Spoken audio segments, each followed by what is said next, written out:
ایک عورت 3 وقت میں اللہ کے بے حد قریب ہوتی ہے۔ ایک مرتبہ حضرت محمد صلی اللہ علیہ وسلم نے اللہ سے پوچھا کہ ایک عورت کس وقت آپ سے سب سے زیادہ قریب ہوتی ہے؟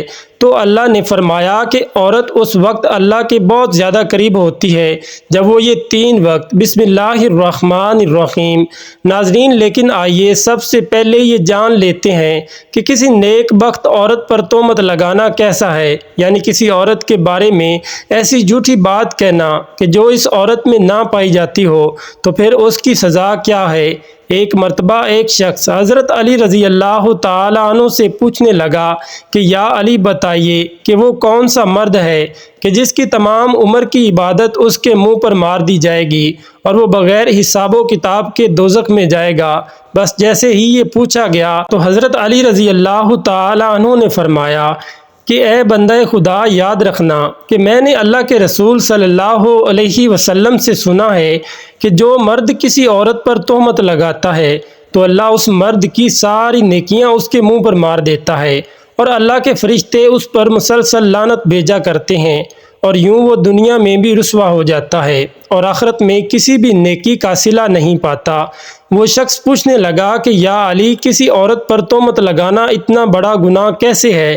تو حضرت علی رضی اللہ تعالیٰ عنہ نے ارشاد فرمایا کہ اے شخص، کسی پر تہمت لگانا یعنی کسی کی عزت کو قتل کرنا ہے۔ یاد رکھنا کہ اللہ کے نزدیک جیسے کسی انسان کو قتل کرنا ایک بدترین گناہ ہے، ویسے ہی کسی پر تہمت لگانا اس کی عزت اور شخصیت کو قتل کر دینے کے برابر ہے۔ اے شخص، کبھی بھی کسی پر تہمت نہ لگانا، خاص طور پر کسی عورت کے بارے میں کبھی کوئی جھوٹی بات نہ کہنا۔ ناظرین، آئیے اب جانتے ہیں کہ وہ کون سے 3 وقت ہوتے ہیں کہ جب ایک مسلمان عورت اللہ کے سب سے زیادہ قریب ہوتی ہے۔ حضرت علی رضی اللہ تعالیٰ عنہ سے پوچھا گیا کہ اللہ کے سب سے زیادہ نزدیک کون ہے؟ بس جیسے ہی یہ پوچھا گیا تو حضرت علی رضی اللہ تعالیٰ عنہ نے فرمایا، اے بندہ خدا، اللہ تعالیٰ کے سب سے زیادہ قریب وہ عورت ہے جو اللہ کے لیے نامحرم سے پردہ کرتی ہے۔ اے بندے، یاد رکھنا کہ اللہ تعالیٰ نے عورت کو رحمت کا مجسمہ بنایا ہے تاکہ وہ ہر گھر کو اللہ کی رحمت سے بھر دے۔ میں نے اللہ کے رسول سے سنا ہے کہ اللہ نے ہر عورت کے لیے ایک فرشتہ مقرر کیا تاکہ وہ عورت کے دل کی آواز کو سنے اور فوراً اس کی دعا کو اللہ کے دربار میں پہنچا دے۔ لیکن افسوس تو یہ ہے کہ جب ایک عورت بے پردگی اختیار کر کے زندگی گزارتی ہے تو وہ فرشتے اور اللہ کی رحمت عورت سے دور ہوتی جاتی ہے، اور یوں عورت دکھ اور تکالیف کا شکار ہوتی جاتی ہے۔